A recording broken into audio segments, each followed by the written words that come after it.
नमस्कार. आज आपण एक वेगळ्याच विषयावरती संवाद साधत आहोत. हा जो विषय आहे हा माझ्या अत्यंत जिव्हाळ्याचा विषय, त्यामुळे मला खूप आनंद होतोय.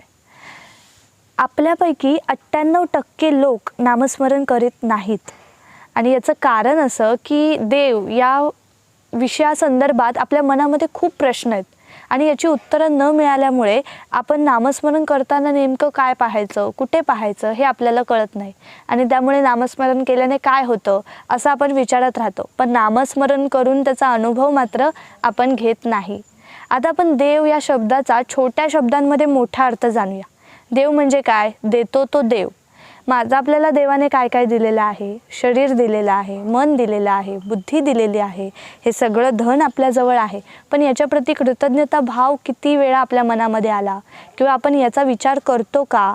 या अनमोल गोष्टी आहेत, सहज प्राप्त झालेल्या आहेत, पण आपण याचा विचार करत नाही, कारण हा माणसाचा स्वभाव आहे. जे त्याला सहज मिळतं त्याचं त्याला भान नसतं, त्याच्या मनामध्ये विचार नसतात आणि त्यामुळे आपल्या ऋषीमुनींनी संतांनी हे जाणलं आणि त्यांनी आपल्याला नेहमी तुझं तू स्वरूप साक्षात्कार किंवा स्वरूपाचं दर्शन करून घे आणि शांत हो, या अशीच संत वचनं जी आहेत ती आपल्या नेहमी कानावर पडत असतात, कारण त्यांना आपल्याला आनंद आणि शांत झालेलं पाहायचं आहे. आणि म्हणून ह्या संतांनी हे सगळं जे ज्ञान आहे ते आपल्याला सांगितलेलं आहे. असेच आपल्या सर्व मोठमोठ्या संतांमधले संतांचे मुकुटमणी श्री ज्ञानदेव महाराज यांनी त्यांच्या हरिपाठातल्या 16व्या अभंगामध्ये काय सांगितलेलं आहे ते आपण आता जाणून घेऊया. ते काय म्हणतात? हरिनाम जप तो नर दुर्लभ, वाचेसी सुलभ रामकृष्ण. रामकृष्ण नामी उन्मनी साधली, तयासी लाधली सकळ सिद्धी. सिद्धी बुद्धी धर्म हरिपाठी आले, प्रपंची निवाले साधुसंगी. ज्ञानदेवी नाम रामकृष्ण ठसा, येणे दश दिशा आत्माराम. आता या संदर्भात जो भावार्थ आहे तो मला सद्गुरू पै माऊलींच्या कृपादृष्टीमुळे कळला आणि माझ्या गुरूंचं श्री प्रवीण बांदकरांचं यावरती जे चिंतन झालं ते मी तुमच्यासमोर मांडण्याचा प्रयत्न करते. पहिली जी ओळ आहे त्यामध्ये ज्ञानदेव महाराज असं सांगतायत की हरिनाम जप तो नर दुर्लभ, वाचेसी सुलभ रामकृष्ण. म्हणजे नामस्मरण करणं खूप सोपं आहे, खूपच सुलभ आहे, पण ते घ्यायला कोणी तयार नाही आणि ते घेणारी जे साधक आहेत, जी माणसं आहेत ती खूप दुर्मिळ आहेत. असं का आहे? कारण नाम हे कुठल्याही जातीचं, धर्माचं किंवा पंथाची त्याला कुठलीच आडकाठी नाही, त्याला कुठल्याही काळवेळाची गरज नाही, त्यासाठी कुठलेही कष्ट लागत नाही, त्यासाठी कुठलंही मोल द्यावं लागत नाही. इतकं सोपं असताना सुद्धा नाम मुखात का येत नाही? कारण नामावर लोकांचा विश्वास नाही आहे आणि नामस्मरण करून होतं काय हे विचारत आपण आयुष्यभर हे विचारत राहणार, परंतु नाम घेऊन त्याचा अनुभव मात्र आपण घ्यायला तयार नसतो. त्यामुळे तुकाराम महाराज सुद्धा सांगतात की हा जो 3 अक्षरी सोपा मंत्र आहे ना, विठ्ठल, तो जपा आणि त्याचं काय महत्त्व आहे ना ते जाणून घ्या. तर या संदर्भात आपण आता पुढे पाहूया. पुढे ज्ञानदेव माऊली काय म्हणतात की हरिनाम जप तो नर दुर्लभ, वाचेसी सुलभ रामकृष्ण. रामकृष्ण नामी उन्मनी साधली, तयासी लाधली सकळ सिद्धी. म्हणजे रामकृष्ण नामी हे रामनाम घेऊन जो खऱ्या अर्थाने संत वचनांवरती विश्वास ठेवून खरं जे नाम घेतो त्याला कुठली अवस्था प्राप्त होते? तर उन्मनी अवस्था प्राप्त होते. आणि संतांची उक्तीच आहे, उन्मनीच्या सुखा पांडुरंग भेटतो, ही संतांची उक्ती आहे. आणि ही उन्मनी स्थिती त्याला प्राप्त झाल्यावरती तो नामस्मरणामध्ये रंगतच जातो. पुढे पुढे त्याची स्थितीच अशी होते की त्याला सगळीकडे चैतन्य भरलेलं दिसतं. पुढे आपण या विषयावरती जाणार आहोत. पुढे काय होतं की ह्या स्थिती प्राप्त झाल्यानंतर, ही अवस्था प्राप्त झाल्यानंतर पुढे सिद्धी बुद्धी धर्म हरिपाठी आले, प्रपंची निवाले साधुसंख्ये. म्हणजे त्या सगळ्या ज्या सिद्धी आहेत त्या सिद्धी स्वतःहून त्या साधकाकडे चालत येतात, परंतु हा जो खरा साधक असतो तो या सिद्धींचा अजिबात वापर करत नाही, तो त्याला भुलत नाही. याचं कारण काय आहे की त्याला माहिती आहे की या सिद्धींना काहीच अर्थ नाही आहे, कारण जे नाम मला आनंद देतं, ज्या नामामुळे मला आनंद मिळतो, स्वरूपाच्या दर्शनाने मला आनंद मिळतो, त्याच आनंदात मला राहायचं आहे आणि तो आनंद चाखत चाखत मला संपूर्ण जीवनामध्ये आनंदच आनंद निर्माण करायचा आहे, अशी त्याची अवस्था असते. त्यामुळे तो सतत फक्त आणि फक्त त्याचा एकच ध्यास असतो, नामस्मरण करत राहणं आणि संपूर्ण जीवनामध्ये नामच घेत राहणं हे त्याचं ध्येय असतं. त्यामुळे तो सतत नामस्मरण करत असतो आणि आपला जो धर्म आहे तो धर्म त्याला कळतो, त्याला त्याचा स्वधर्म कळतो. काय आहे आपला धर्म, तो काय जाणतो की जे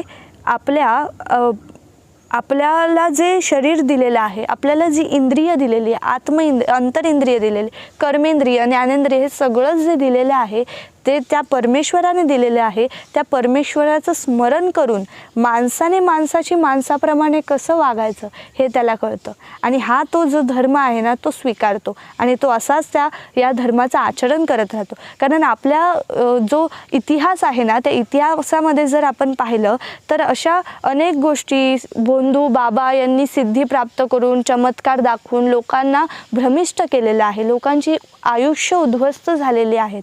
त्यामुळे हे ज्ञान होणं फार महत्त्वाचं आहे आणि ज्ञानाच्या अधिष्ठानावर जर नामस्मरण केलं तर ते ज्ञानोत्तर भक्ती जी आहे ती साधकाला करता येते. पुढे काय म्हणतायत ज्ञानदेव महाराज, पुढे काय म्हणतायत ते आपण प्रपंची निवाले साधुसंगे. आता प्रपंचामध्ये इतके व्याप आहेत, त्याप आहेत, माणूस नेहमी ह्या अपेक्षा मी किती पूर्ण करत राहू असा त्याला प्रश्न असतो आणि सारखं तेच करून त्याला कंटाळा आलेला असतो आणि त्यामुळे हा माणूस कधी शांत होईल, कधी निवांत होईल. तर ज्ञानदेव महाराज सांगतात की तुला तुझं मूळ कळलं पाहिजे. मग मूळ कसं कळेल? साधूच्या संगतीने कळेल. संतांची संगत जेव्हा माणसाला लाभते तेव्हा त्याला नामाचं वर्म कळतं आणि मग नामाची गोडी लागते आणि तो सतत नामस्मरण करायला लागतो आणि शांत होतो. प्रपंचात राहून सुद्धा शांत होतो, निवांत होतो. आणि मग पुढे ज्ञानेश्वर महाराज काय सांगतात, ज्ञानदेवी नाम रामकृष्ण ठसा येणे दश दिशा आत्माराम. आता इथे ज्ञानदेव महाराज त्यांची स्थिती काय झालेली आहे नामस्मरण करून ते सांगतायत की ज्ञानदेवांचं नामस्मरण इतकं झालेलं आहे की त्यांच्या अंतर्मनामध्ये नाम रामकृष्ण हरी हे ठसलेलं आहे आणि त्यामुळे त्यांच्या चित्ताचं चैतन्य झालेलं आहे आणि हे चैतन्यच त्यांना सर्वत्र भरलेलं दिसतंय. म्हणून ते मग त्यांची स्थिती काय आहे की हे जे चैतन्य आहे या चैतन्याने विश्वरूपाने त्याची शोभा वाढवलेली आहे म्हणून त्यांना सर्वत्र चैतन्य दिसतंय. या संदर्भात गोव्याचे सर्वश्रेष्ठ संत कृष्णमाचार्य बांदकर यांनी काय सांगितलेलं आहे ते मी तुम्हाला सांगते. त्यांचं एक सुंदर काव्य आहे. मी हा शब्द उठे जिथे स्वरूपते सच्चित सुखात्म्या तुझे, देहादी जड विश्व ज्यामध्ये स्फुरे, ते तू स्वये ना दुजे. आहे आपण मीपणा रहित हे लक्षी मुळीची खुना, दृश्यादृश्य गिळोनी तन्मयपणे होतू तुझा देखणा. आता हे किती सुंदर सांगितलेलं आहे, याचा अर्थ नीट लक्षात घेऊया. मी हा शब्द उठे, मी हा शब्द जिथे जिथे उठतो ना तिथे स्फुरण होतं. कसलं स्फुरण होतं? सच्चिदानंद स्वरूपाचं, म्हणजे तुझं स्फुरण तुला होतं.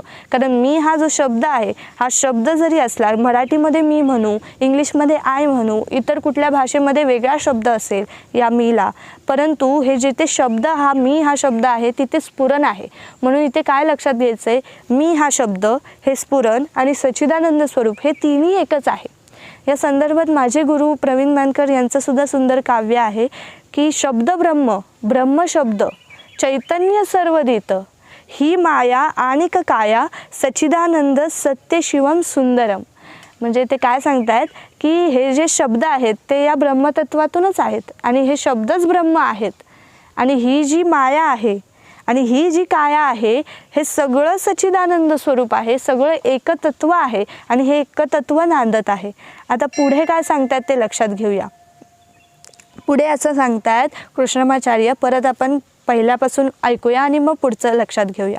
पहिले ते काय म्हटले, मी हा शब्द उठे जिथे स्वरूपते सच्चित सुखात्म्या तुझे, देहादी जड विश्व ज्यामध्ये स्फुरे, ते तू स्वये ना दुजे. म्हणजे हे जे विश्व आहे, जड विश्व आहे, हा जो देह आहे हे सगळंच या एकतत्वामध्ये आहे. म्हणजे हे चैतन्य स्वरूपामध्येच सगळं आहे आणि हे चैतन्य जेव्हा प्रकट होतं तेव्हा हे शरीर या चैतन्यासकट, चैतन्य ह्या शरीराला धारण करून ते प्रकट होतं. म्हणजे आपल्यामध्ये जे चैतन्य आहे या चैतन्याने या शरीराला धारण केलेलं आहे आणि ते प्रकट झालेलं आहे. त्यामुळे सगळीकडे एक आत्मा आहे, एकतत्व आहे आणि हे आपल्याला जाणून घेतलं पाहिजे. म्हणून कुठेही भेदाभेद नाही आहे. हा भ्रमच आपण काढून टाकला पाहिजे की मी वेगळा, दुसरी व्यक्ती वेगळी, प्रत्येक प्राणी मात्र वेगळा, असं नाही, सगळं एकच तत्व नांदतंय हे जाणून घ्यायचं आहे. म्हणजे ह्या देह विश्व हे सगळं जे आहे ते त्याच्या सकट उदयाला येतं आणि त्याच्यातच लयाला जातं. आता पुढे काय म्हटलेलं आहे ते बघूया. देहादी जड विश्व ज्यामध्ये स्फुरे ते स्वये ना दुजे, आहे आपण मीपणा रहित हे लक्षी मुळीची खुणा. म्हणजे तू मुळात जा. मूळ काय आहे की जो मीपणा म्हणजे जो तुझा अहंकार आहे तो अहंकार टाकून जो उडतो तो नामी इथे अपेक्षित आहे. स्मरण करताना मी म्हणजे कोण तर नामी, जो अहंकार टाकून जो आहे तो, त्यावरती तू लक्ष दे आणि मग दृश्य गिळोनी तन्मयपणे होतो तुझा देखणा. आता इथे दृश्य काय हे सगळं लक्षात घेऊया. पाहणारा आणि जे विश्व आहे जे तो पाहतोय ते सगळं एकच आहे. मग पाहणाऱ्यानेच पाहणाऱ्याला पाहायचंय. पाहावे आपणाशी आपण, ही जी साधना आहे ही साधना कठीण आहे परंतु सुंदर पण आहे. म्हणून ही साधना गुप्त आहे, कारण ही साधना सद्गुरूंशिवाय कळू शकत नाही. खऱ्या सद्गुरूंशिवाय ही साधना त्याला साधता येणार नाही. त्यामुळे ही साधना किती जरी लोकांना सांगितली तरीसुद्धा जे संत या साधनेला ज्यांना जाणता आलं, समजलं, त्यांनी या साधनेमध्ये एवढी उच्च स्थिती प्राप्त केली की त्यांनी स्वरूप साक्षात्कार करून घेतला या साधनेमुळे. तर पाहावे आपण म्हणजे काय की याच डोळ्यांनी या डोळ्यांना पाहायचं, याच जाणीवेने या जाणीवेला जाणायचं. तर ते कसं जाणायचं? मग ज्ञानेश्वर माऊली आपल्याला सांगतात की उफरट्या दृष्टीचे पाहणे, दृष्ट्या माझी दृष्ट मुरविणे, पाहतया मुळासी जाणे स्वस्वरूपेसी. म्हणजे तू तुलाच पाहता तुझ्या मुळात जा आणि स्वस्वरूपाला पहा. आता हा स्वरूप साक्षात्कार घडून देण्याचं सामर्थ्य कशात आहे? नामात आहे. मग नामस्मरण करण्यासाठी काय हवी? तर या दुर्मिळ साधकांची संगत हवी. तेव्हा आपल्याला ईश्वराची संगत भेटते आणि ईश्वराची संगत भेटली की आपल्या शरीरा अंतर्बाह्य स्वरूपामध्ये ईश्वराचा सुगंध दरवळत राहतो आणि मग आनंद. म्हणून ज्ञानेश्वर माऊली नेहमी आपल्याला हेच सांगत असतात, हरिमुखे म्हणा पुण्याची गणना कोण करी. धन्यवाद.